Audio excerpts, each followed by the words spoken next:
Hey traders, Raghee here, and in this update I'm going to walk you through a few charts that we're looking at in the Sector Secrets Mastery, as well as a wrap up of many of the trades that we are either closing out or continuing to manage into the last week of July, and then also a few symbols that I'm looking at to set up going into next week. All right, so first up is TLT. Now, TLT is kind of an interesting name. Do I like this for a potential swing trade? I really don't. But one of the things that you can see here is that there is now a Darvas level zone.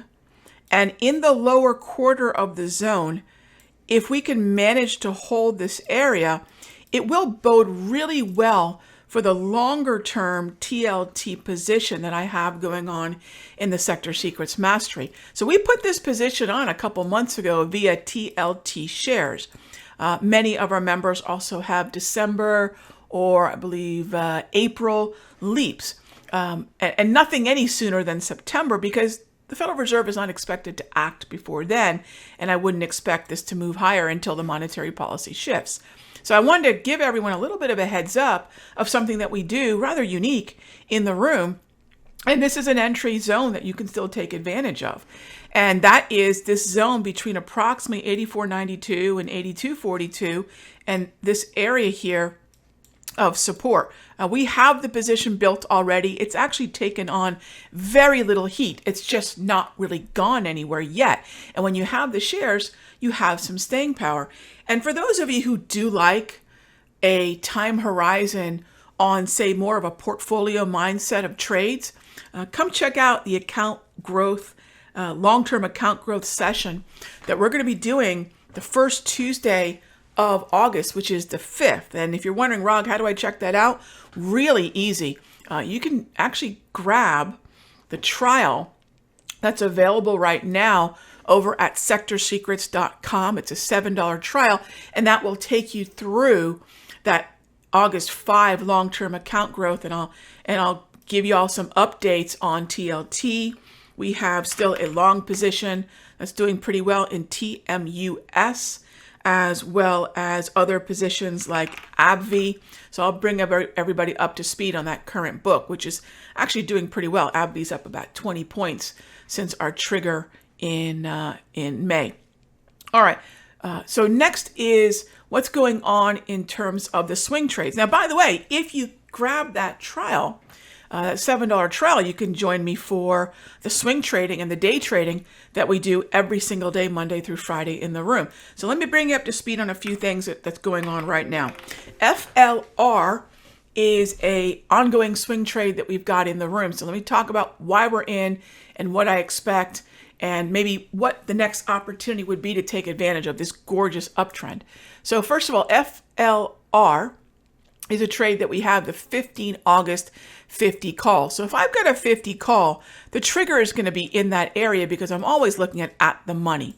And we spent $4.10 or $410 per option. We've scaled out and paid ourselves already once.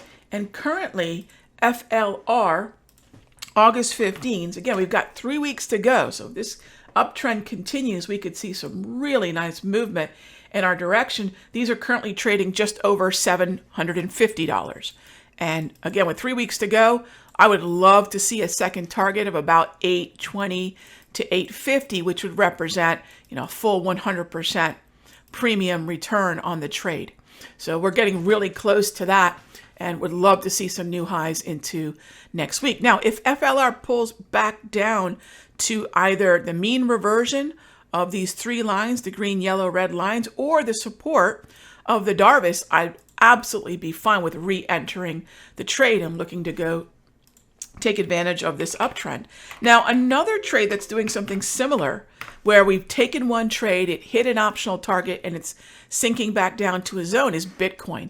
Now, I don't like Bitcoin as much as FLR. Number one, yes, it's in an uptrend, but where are the higher highs? There's something to be said about the way in which the psychology is far more bullish with higher highs than with lower highs, which is exactly what Bitcoin's doing.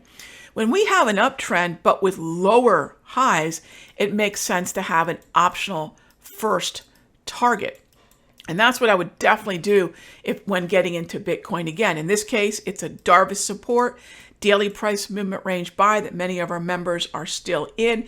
It's been a fussy one. I can't say I love it, but it's certainly valid, especially if you're going to be proactive about an entry of, say, 116,400 to just in front of the 120 or right around the 119,000 level. Now, if you don't trade Bitcoin futures, IBIT would be the alternative, where you're looking at, say, the 65 or 66 call, with the target being just in front of 68. So that's the IBIT.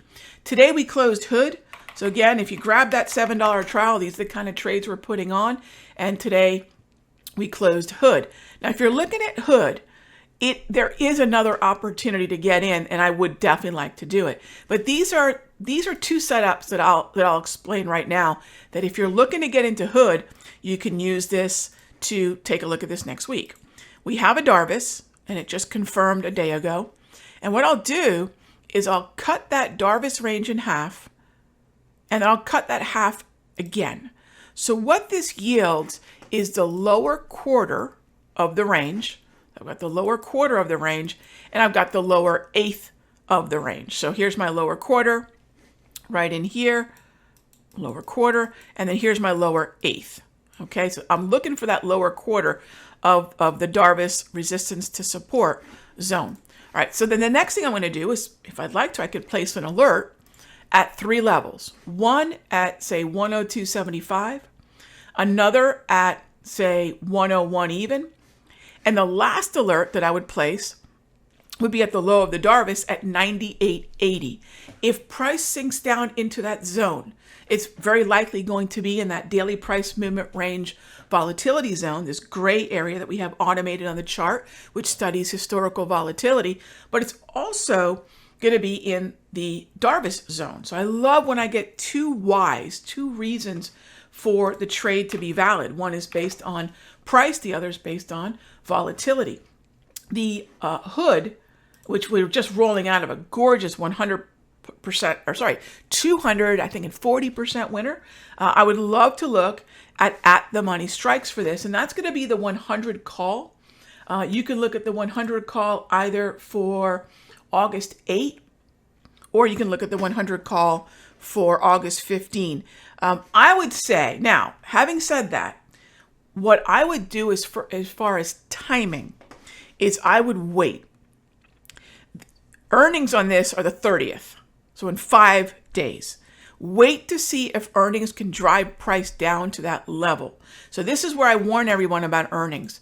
The implied volatility is going to be very high in these calls. So by waiting until after the 31st, I believe it's the 31st of this month, what I can do is, one, take advantage of the earnings volatility, and two, if it's a far deeper, and actually the 30th, not the 31st. And then two, if I end up in the mean reversion, right? We know what kind of moves earnings can bring. I'll get an even better fill, and I'll look at an at the money, say 90 call. So I would wait till after earnings on this, but just wanted to show you another setup that looks really great. Freeport-McMoRan is another one that we're watching in the Sector Secrets Mastery. And again, if you want to check out the setups, and when I take these trades, get the alerts from me, like we did in FLR, like we did in Hood. Again, the $7 trial, you can get it at sectorsecrets.com. So FCX is a great play on copper, and it's a great play on the overall strength in metals and mining. So what I would say with this one is, I've got the range, right? Here's my lower quarter. Here's my lower eighth. So really, when it comes to FCX, I really don't want to be buying any higher than, say, 44.68. Ideally, or more from a moderate perspective, I could buy at 43.90. And the most conservative trigger that I could look at is down at 43.25. So notice all the scale-ins. Scale in number 1, scale in number 2, scale in number 3. This process is basically automated by the Darvis and my plucking out that lower quarter and lower eighth. And then we know all the scale in levels beforehand. So there's never a, whoops, we're losing add in the trade. We're always knowing every single scale in. And what this allows for members to do is say, you know what, Rog, I don't know that I want to be aggressive on this trade. I don't know that I want to buy at the aggro, but I really would love to know all the levels that you're open to buying at so I can pick and choose my spot within this overall setup. Lastly, I'm going to share with you Schwab. So you're getting a really good taste of things that we talked about today in the room. Schwab is a gorgeous uptrend. Financial earnings are in the rearview mirror, so most of that volatility is not going to be an issue. And if Schwab can sink down into either the mean reversion, which I'm not expecting, although look at this gorgeous mean reversion before, another mean reversion here, just to give you the history of this.